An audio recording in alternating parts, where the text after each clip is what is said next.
I hear an ancient voice whispering from the void, and it chills my lightless heart.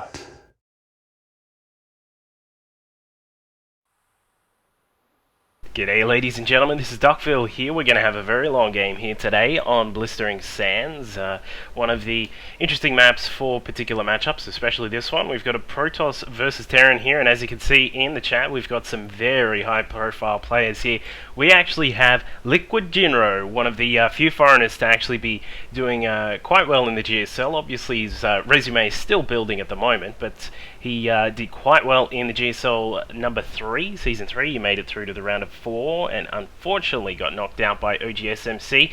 And obviously in Code S at the moment he has done quite well. He and both Hydra also made it out of the round of 32 and into the round of 16 in the Code S. So hopefully everybody is watching that with gusto, because that is actually quite epic at the moment.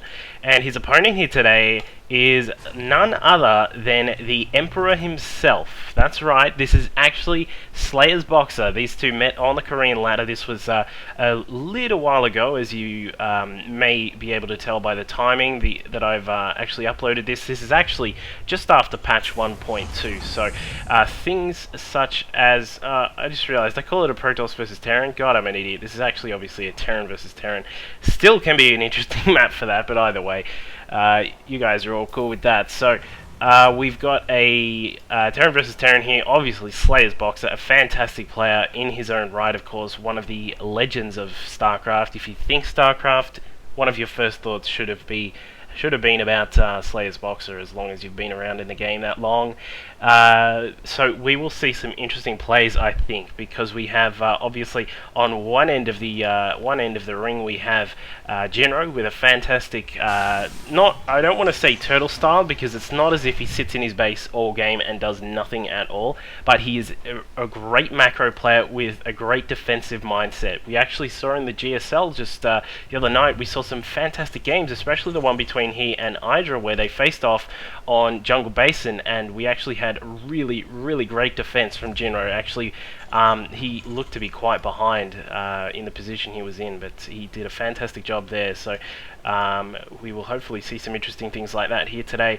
And obviously with Slayer's Boxer, one of the more famous Terrans for he's one of the players who heavily got into micro during the Brood War era, and of course especially now we've seen some really cool micro stuff with Marines, that sort of thing. So I'm expecting to see either some crazy builds from Boxer, because he is known for that sort of thing. Every now and then he'll pull something out. We may see like some sort of drop nuke or something like that. But he is known for those sorts of crazy builds now and then, and also for his very high level micro and of course play in general. So let's see what we'll have here on Scraps Blistering Sands today. We've obviously got quite a lot going on here at the moment. We've got 3 racks going down, or 3 racks altogether will be up. In fact, there is now a 4th for Slayer's Boxer. He's obviously taken this fast expansion here down at the natural. He's going to get this one up, quite a popular build. You usually actually see this a little bit more against Protoss, when you actually get that fast command center and then chuck down 3 racks. A little bit more against Protoss. I've personally seen it, and obviously in a lot of games I've actually seen that as well. But he's going to use it here today against Jinro and see what he can do about Jinro's particular build. Jinro has actually opened up. He got a reasonably quick refinery there, and has got a reactor here on his factory, and he's also getting a tech lab here on the barracks as well. He's got a Hellion coming out. We may see just a small poke around with this Hellion just to see if he can get any Marine kills, and in fact there is a second Hellion as well, so we'll see 2 Hellions out here on the map at the moment. These guys are going to run around here. Obviously, as you can see here, they're going to try and actually control the not control so much as in stick there, but they're going to try and just make sure they know what's going on at each of the Zelnaga watchtowers. So Jinro's actually got this top one here with an SCV, so that one's all covered, and obviously he's now checked this bottom one as well, so the bottom one is all clear. He knows he's free to make any pushes he'd like to. He actually has a total of 3 Hellions here at the moment. We actually have a whole heap of Marines here. They are in a line. This could be quite interesting for Boxer if he doesn't actually micro these correctly, because as we know, the Marines are light units, and the light units get burnt up by the Hellions. So we'll see what happens. happens here. Singular Marines are actually coming out at a time for Boxer here, so quite interesting little micro there. He's just sort of sending one at a time just to try and take some shots at the Hellions before they get in a larger number, but I don't think Jinro is going to get too many more at the moment. He does have Blue Flame on the way, which is pretty cool. He's going to go and see what he can do with the Blue Flame, and another Hellion is going to pop out shortly, and he's doing what he can with these few Hellions that are left over. The one of them has died, but the other two are doing a nice job here. We actually have this one with 2 kills, and the other one also has a couple of kills as well. So this one's got 3 kills. So the Hellions did a decent job there. Obviously, it's not a game-winning blow or anything to that effect, but he's going to bring them back here, repair them up, and try and use them again to attack. But it looks as if Slayer's Boxer is actually going to come across as well. He's going to use a couple, spread out the Marines a little bit just to make sure that there aren't any Hellions that are going to make his day a lot worse. But he can see that there's a reasonable defense there from Jinro. He's obviously got a lot of Marines here, he's got some Hellions here, and also of course the Blue Flame is all done now, although Slayer's Boxer does not know that just yet. So let's just have a look at what is going on over here for Slayer's Boxer. And on the income tab we actually have Boxer just a little bit ahead here. He's actually sitting on around about he's actually that's sort of mule spikes there actually, but we've got the Hellions coming in again. The Blue Flame actually doing a lot of damage, so we'll get back to the income in a second.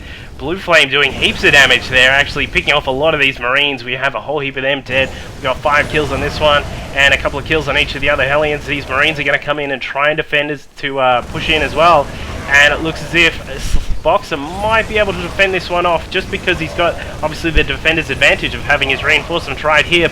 Looks as if he's going to take a lot of damage in the meantime, though. These SCVs do not want to clump up too much because they're going to get barbecued by the Hellions there, and indeed a couple of them do. But it looks as if Jinro's got a great push here initially in this game, and he's actually going to take out a few SCVs. And as we can see here on the unit tab, we've got quite a big differential in the SCV count, because Jinro actually has 39 SCVs to Slayer's Boxer's 29. In fact, it's 40 now, so he is creeping right ahead here in the economy stakes. As I said before, quite an economic player, doing really well with defending, and of course not being a turtle player in that regard, but he's still actually keeping his economy going, and he's doing a fantastic job. We got 3 factories here from Jinro and a starport on the way as well, so we may see just a switch into perhaps just a tank Marine, or perhaps a tank Marine Hellion.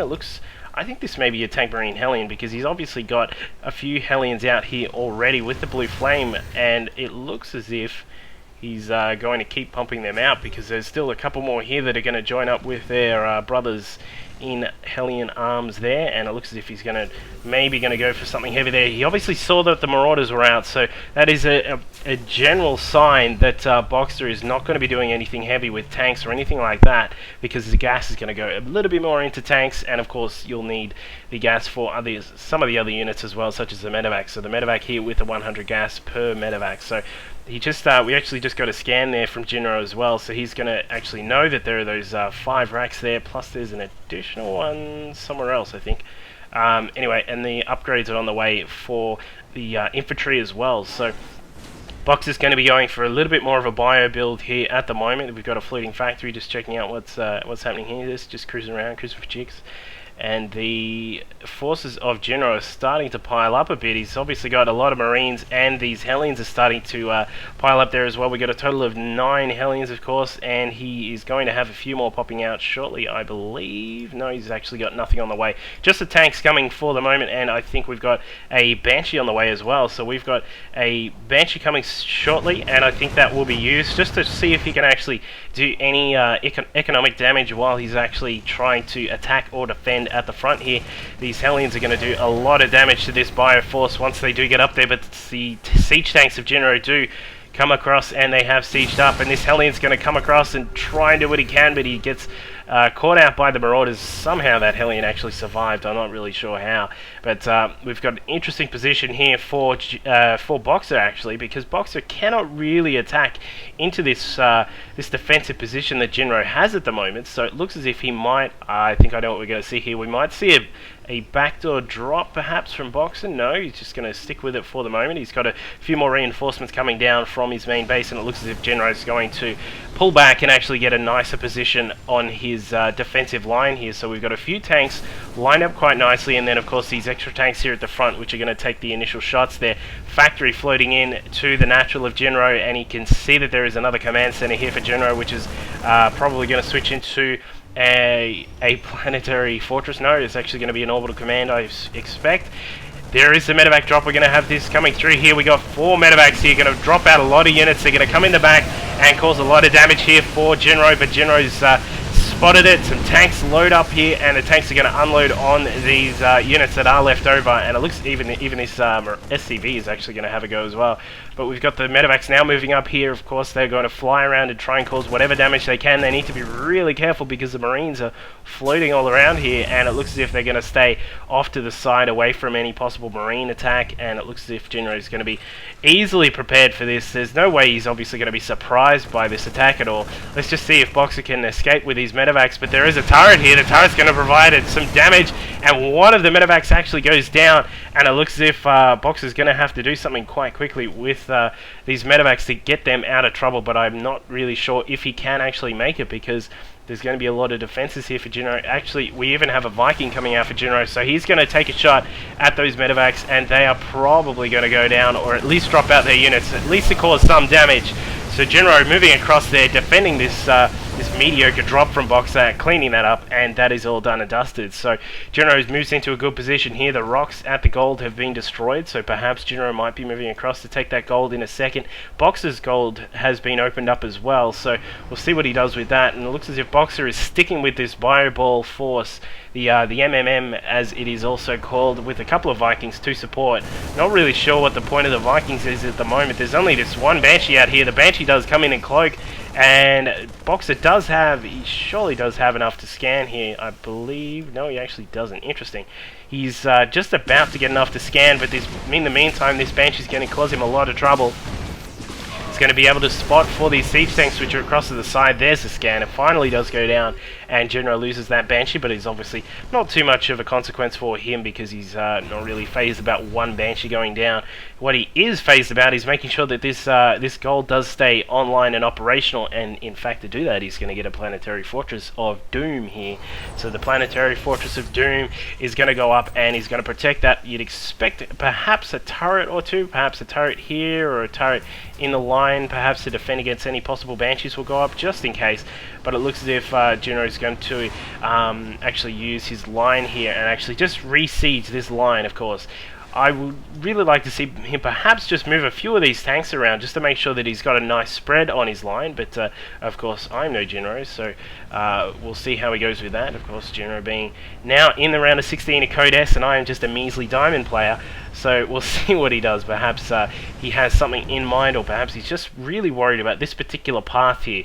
What it does deny is this expansion here, the third or possible fourth for Boxer, although sometimes on this map we actually do see players actually take the opposite corner third or fourth base, so we'll see what happens there. But it looks as if Boxer has moved across to take the gold, but Jinro is well aware of that. I believe he's actually scanned that just before these Vikings, causing a little bit of trouble shooting off some of Jinro's Vikings, and it looks as if Jinro is actually going to try and move into a force. You know what, this attack force from Jinro actually looks a lot like something we would see back in the days of Brood War, where you would have the Vikings, the Hellions, which are of course the representation of the Vultures, which protect the tanks from any sort of lower tier units, and of course the tanks obviously sieging up, creating a nice little Congo line here. They're going to slowly snake their way across here to this gold expansion and make sure the Boxer doesn't actually have that up for too long. But Boxer's going to need to do something quite soon, and I suspect he may try and actually get some sort of drop perhaps, and try and actually drop on top of these tanks, because realistically there's only a few Marines in this whole group, one Viking, which is obviously not going to protect him. But it looks as if Boxer's response is to come across here to Jinro's gold, and Jinro only has one tank along with the planetary fortress.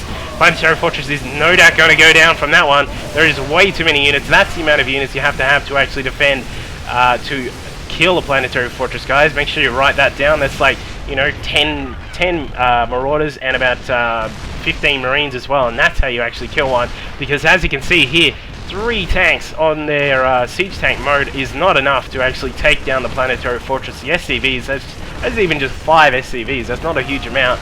They're going to repair this up, and even these Hellions come across. Not sure what these guys are going to do, but they're going to have no effect on the planetary fortress at all. Scans going down all over the place. We do see a few scans going off, and now a couple of extra tanks. No, we just got 1 tank. I'd expect to see another one, but we got 4 tanks wailing away on this planetary fortress. I'm not sure if that's going to be enough either, because if needed, we can actually see a couple more SCVs come across on there, but it looks as if Jinro is going to have to face an attack from the side. There's the drop that I mentioned, some Marauders dropping down on top of these tanks, using the splash damage of Jinro's own tanks against him, but it looks as if that was just not enough for Boxer to actually bust in there and try and take out this siege on his 4th gold base. But we'll see what else he can do. He might try and perhaps do maybe a bit of a switch, perhaps. We'll see what he's got. No, he's got a whole heap of racks here. We have all of these racks. The engineering bays are not switching to level 2 just at the moment, which is quite interesting. I'm a bit surprised Boxer hasn't actually gone for that just yet. He's obviously trying to actually supplement his army force just at the moment, trying to keep him in the game in that respect, and it looks as if Boxer's just, he's resigned to the fact that he cannot really bust in against those siege tanks just at the moment, especially when these there's only this sort of smaller group of Marauders. It's not really enough to bust in against a siege tank line, especially one of this amount, because there are just way too many tanks which will just rip apart the bio units despite their despite the recent nerf. Well, not recent, a little while ago we had a nerf to the siege tank damage against light units, but it looks as if Box is actually going to try and bust in here on the rocks, and he's going to, is he splitting? No, I think the units just went the wrong way. We get a stim going down. Box is moving in here. He's going to try and take out what he can of Jinro's production facilities. The scan goes down just so he can take out a Banshee that was there. He's running around now. The stim is wearing off on these units, although of course he can use it again because we have a grand total of 8 medevacs sitting around here healing up all of these bio forces from Boxer, and we see an attack coming, a defense, sorry, of another great tank line from Jinro, which is going to protect him, although he did lose a few racks. But I suspect from Jinro's position he's not really too worried about that just at the moment, because he's obviously got this huge tank force out here on the map. He's currently sitting at 182 supply, and Boxer is currently sitting just back at 150. And of course a lot of Boxer's units are actually sitting in the SCVs. We see 45 SCVs in total for Boxer, and it looks as if his method to actually bust out of this tank siege on his base is to take a couple of Banshees, let them shoot at the tanks and try and take some of the tanks down when he can. We see the Vikings coming out here. The Vikings are going to try and protect these Banshees as well, while the Banshees sit up here on the high ground and take out these Marines, because these Marines are actually the only thing left over defending these tanks. Once these Marines are gone, these tanks are going to be absolute toast, because there is no way back for them as well, because Boxer's doing a great positional play here, guarding this this reinforcement route that Jinro could use if he wanted to, but it looks as if he's not going to. So what we'll see for the moment is Jinro just controlling this small position until these Marines are dead, and as I mentioned, once the Marines are dead, we will probably see these Banshees just walk all over these tanks, and perhaps we'll see Jinro actually try and do a reverse bust out, where he's trying to get out of his own contain, and actually he's landed a planetary fortress or the command center and then switch it into the planetary fortress, but that of course also cannot actually hit air, so these Banshees are still going to be able to take out all of these tanks, which they are doing now. Jinro, as we can see here, moving a few tanks across to try and take out what he can. He's going to siege on this low ground here. We'll see a scan and perhaps a few shots on a couple of these SCVs. None of the SCVs die, which is actually interesting, and these Banshees are going to come across to save the day here at the natural expansion. They're going to take out the rest of these tanks with their awesome DPS that the Banshees have, and it looks as if Boxer has had enough of this planetary fortress here at this force base, and that is enough of that, so he's destroyed that one.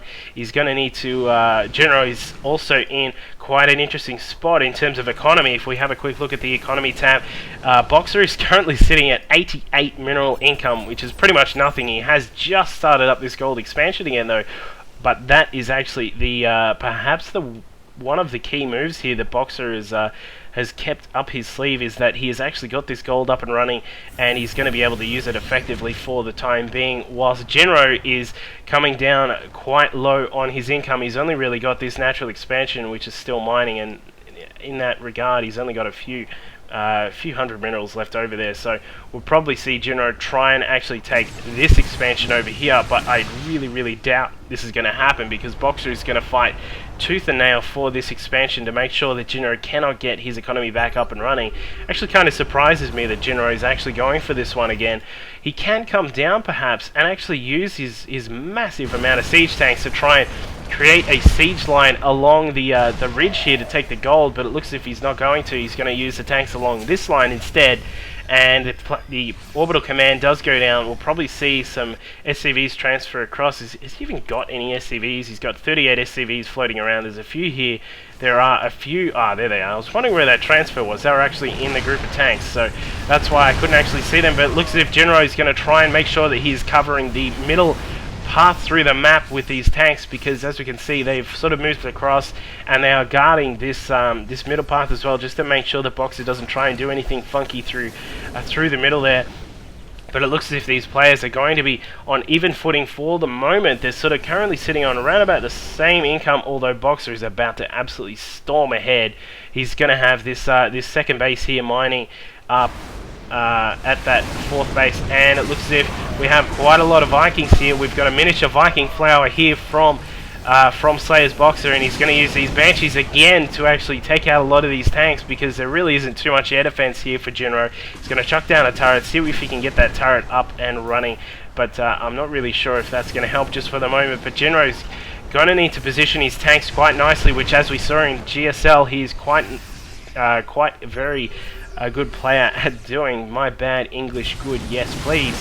And we see the Boxer is actually going to come across here and move into the base of Jinro, taking out these production facilities. I think this could be getting very close to the end for Jinro. He's going to lose all of his production facilities here. He has no way to stop this push, given that he's actually already inside the base. And Jinro, his only hope is to actually come across here and defend this expansion.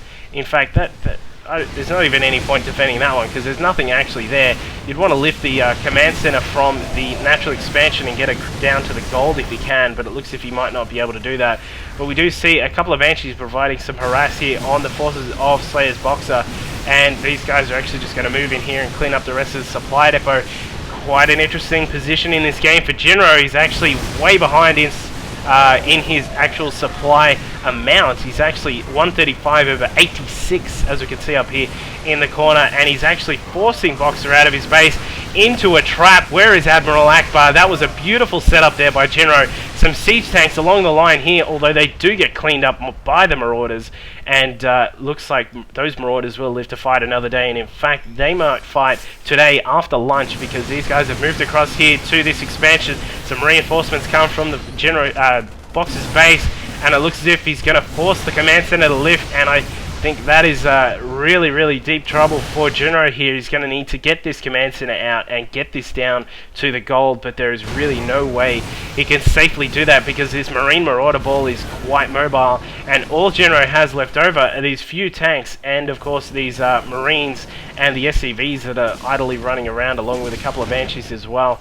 But that is just really not enough for this to stop this heavily mobile bio ball that Boxer has. So quite an advantage there that he has, given that he can actually just run around the map. Siege tanks are incredibly slow to get around the map, because you have to siege on siege and then re-siege and go all over the town with your sieging, and it just gets incredibly cumbersome for the Terran to actually move around with that sort of force. So Boxer is in a great position at the moment, of course, and as we can see on the production tab, there really is nothing building for either of these players just at the moment. We've got a couple of Vikings coming for Boxer, and we will see a couple of racks are coming up for Jinro. I think he's trying to actually, his saving grace is perhaps to get a couple of racks out and actually just try and walk all over this bio ball, but it's just not going to happen. This is incredibly strong now.